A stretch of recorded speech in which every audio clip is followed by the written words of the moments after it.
Hello everyone, welcome back. As I mentioned in my previous video, I wanted to talk some more about small adventure motorcycles. Why? Well, because I like smaller motorcycles and we are finally able to go to a showroom and we can buy small but hardcore adventure travel motorcycles. With BMW's recent announcement that the F450GS concept will actually be produced, our list of options grows. I think I'm not alone in saying that we, or some of us adventure riders, want a small adventure motorcycle. Not one for beginner riders only. We've had endless discussions on forums about the dreamed, competent, but compact adventure motorcycle, and the discussions always ended in the unicorn dead end. It's impossible to make such a motorcycle, we would all agree. It was not that it was physically impossible to design and produce such a machine. The challenge wasn't and isn't about making a small twin-cylinder engine, a strong frame, a built-for-dirt riding suspension, a package that works well together for adventure riding of all kinds. No. The issue has always been with bean counters and CEOs. But listen, I'm not here to criticize companies for pursuing their profit margins. That's not what this is all about. When you and I choose what motorcycle we buy, it's mostly an emotional decision. For most of us, what we want goes past what we need at warp speeds. That is, a motorcycle for us adventure riders is a hobby. Some may consider it a sport, but it's not an A to B transportation or mobility device that we need to have to do our jobs. When we buy a motorcycle, we buy it for the fun we anticipate getting out of it. While a company's decision to produce a motorcycle, on the other hand, needs to be a rational one. At the end of the day, they need to meet specific sales targets. They cannot rely on fickle consumers who, on the discussion forums, beg for a type of motorcycle, and when it is out in the showroom, they get scared away by the sticker price. Because we all know, and we all agree, performance comes at a price. You will not want to pay premium price for a small adventure motorcycle, right? As I discussed in my previous video, last year KTM presented a concept for their small adventure motorcycle, what appears to be a much improved version of their current small adventure model. And KTM tells us it represents a new era for hardcore adventure travel. It uses the single cylinder from their current compact bike. Personally, I prefer twin cylinders, and that's the focus of this video. Because, luckily for me, BMW introduced its own concept, the BMW F450GS. It's a twin-cylinder compact bike, although with a 19-inch front wheel. KTM's new motorcycle has the right wheels on a single-cylinder motor. BMW has the right motor, but with a 19-inch front wheel. Not quite the unicorn, perhaps. BMW just made two announcements about it following its successful introduction at EICMA last year.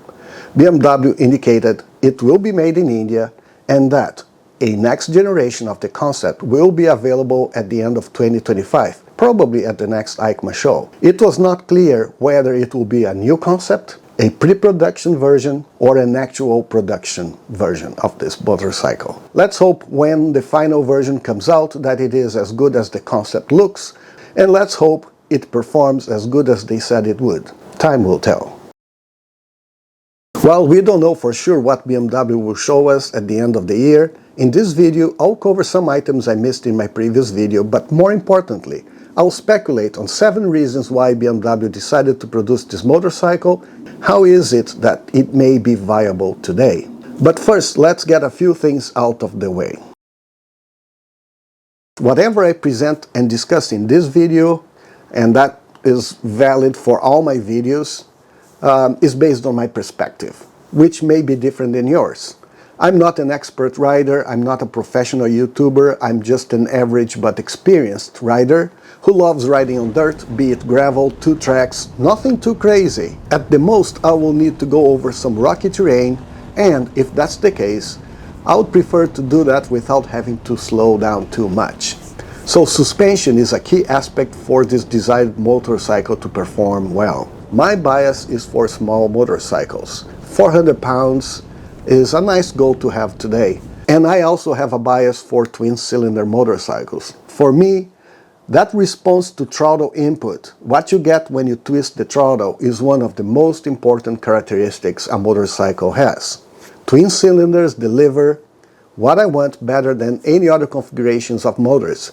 In other words, the perspective I bring here is that my ideal motorcycle for aggressive off-road riding is an improved, hopefully lighter version of my CB500X that I love so much. But to be honest with you, currently I spend most of my adventure riding on a KTM 790R, and I use the CB500 only for situations when I'm going to be traveling a little bit longer distances and alone. I would gladly get rid of the two of them and have one bike that would do the work of both of them, that would travel well on-road, off-road, and will be lighter. So that's the perspective I bring to the table. Your perspective might be different, your wants might be different. Getting all of that out of the way, let's go back to the original question of this video. Why is it that now is the time for a bike like the F450GS to finally be viable? I propose 7 reasons that are a combination of economic feasibility and product demand. The first reason, in my opinion, is the big elephant in the room.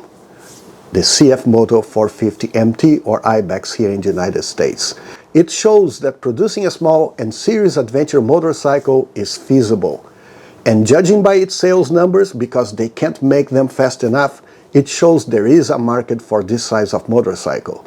This little bike has been a game changer. It created a small revolution, pun intended. I would claim it is the leader, the face of this new segment today, and which is inspiring many riders, including experienced riders, into considering a motorcycle of this size. It is a motorcycle priced at $6,500 here in the US, about $7,000 realistic speaking, and which, from many reviews I've seen out there, can do it all at this small price. It is lightweight, great for off-road, and it still offers reasonable on-road performance. Some people have changed the front sprocket to get longer legs for it to better highway cruising, something that this motorcycle here has plenty good. Going back to the CF Moto, it seems everyone had much more positive than negative comments on their reviews of this bike, especially in comparison to the other bikes of this size. The CF Moto has basically gone to the mattresses.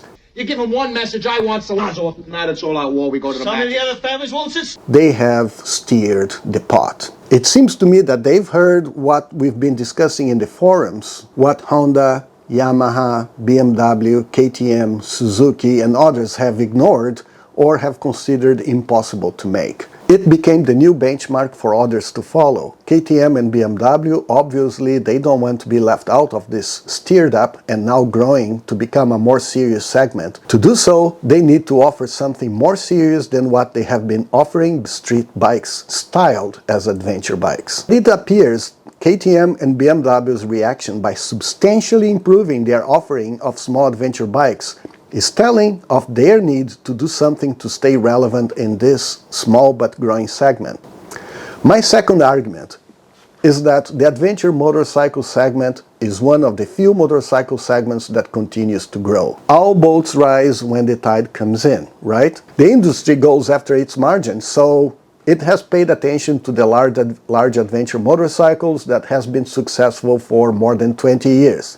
Then, to expand sales in this growing segment, 6 or 7 years ago, they started paying attention to the mid-size market, what we have today as 500-pound motorcycles. Smaller margins, but you don't want to be left out of a growing segment, sparked by the arrival, in my opinion, of the Tenere 700 and the KTM 790. That's when the pressure for building bikes that would perform well went up. Today, these mid-size bikes are top performers. You see, that's when competition helps us, because today, arguably, we have better and more options than what we had 15 years ago when BMW's F800GS and Triumph's Tiger 800XC were the only two options available. And now we have reached a new frontier of sales growth. Now it's time to pay attention to bikes at a smaller level at the 400 pounds. BMW and KTM, logic could tell, would prefer not to design a less profitable, smaller bike that could cannibalize sales of their own mid-size bikes, But worse than that is if they let a competitor take care of that. Of course, the BMW and the KTM small adventure bikes will be priced higher than the CF model. Still, the 450GS will represent the BMW brand, which will certainly lead to sales if the price is not too high, and if built with what one expects in terms of BMW quality and performance standards. Third, yes, making these smaller bikes is less profitable than making larger bikes, but obviously BMW and KTM need to find a way for money to be made if they are to venture in this new growing segment, and they have found a way. Production costs today are less of a barrier because of two main factors. First is that major European and Japanese motorcycle brands have shifted production of their smaller bikes to China, India, Thailand, where assembling small, less expensive motorcycles can be profitable at a higher sales volume, especially considering these bikes are expanding new frontiers. BMW, as we mentioned earlier, has indicated the F450GS will be built in India. The other factor lowering costs is the technology and the parts and the components that make a motorcycle. Sometimes the entire engines are now modular and standardized and can come from third parties, which allows for better economies of scale.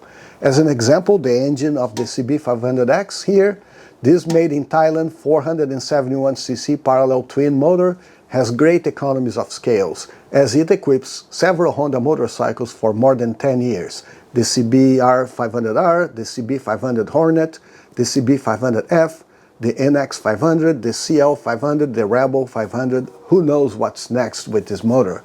Which makes me think that this new twin-cylinder motor from BMW will likely be available in a suite of other models, not necessarily BMW branded motorcycles. Another example of economies of scale at play is Bosch, which has made it possible for most motorcycles across several of the top brands to be equipped with sophisticated, almost plug-and-play ABS systems. The same thing happens with Brembo. They have a by Brembo version, the Bybri, that is offered on second-tier motorcycles. Same goes for new suspension brands, such as Showa and Kayaba. The later is available in the CF Moto 450. Today, only low-entry models come with brandless components. As a result of this, motorcycles that are meant to be sold at lower prices today can be spec'd up for adventure riding with reasonable suspension, TFT dashboards, ABS systems, throttle-by-wire, which brings traction control, riding modes, cruise control, and other riding amenities to less expensive motorcycles. This is a result of 15 years of technology and production evolution. These smaller, less expensive bikes come today equipped with better technology than they were only available in larger premium and expensive motorcycles of the recent past, like my 2013 Multistrada, which was, in its first model in 2010, revolutionary with the introduction of these electronics that today are available on all motorcycles, including entry-level motorcycles. To summarize, the cost of higher performance has gone down, allowing small but good adventure motorcycles to be feasible today. Fourth, the market is changing. My generation of riders, as we get older, some of us, and we still want to ride on dirt roads, instead of bigger motorcycles, we want them smaller so we can better manage them. We could ride dual sports and enduro bikes, but we want trail performance and we also want the bells and whistles of larger bikes. We want to ride in comfort, and in my case I want 2 cylinders because I want to be able to ride that thing on the trail and be able to at least keep up with the cars on the road on the way to and from the trail. And we can afford something small but better than what is available today. As me and my buddies get older, there are new riders coming in. The younger generation of adventure riders, due to lack of experience or lack of funds, they want something small. There are the A2 licensed crowd and sensible riders around the world who, rightly so, want to start on smaller bikes.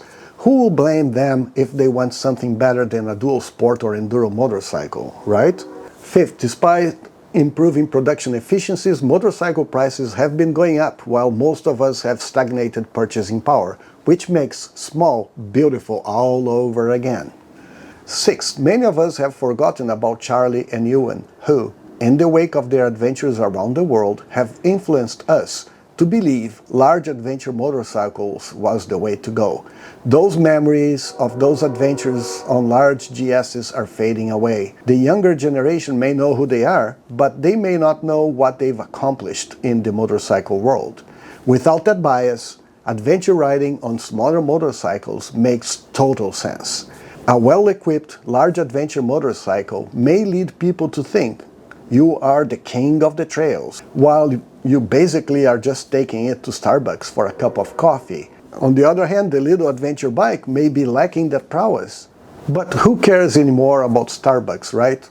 I get a better deal in the little coffee shop anyway. The point is, a small adventure motorcycle will take you to the trail in relative comfort, and it will do a great job on the trail as well.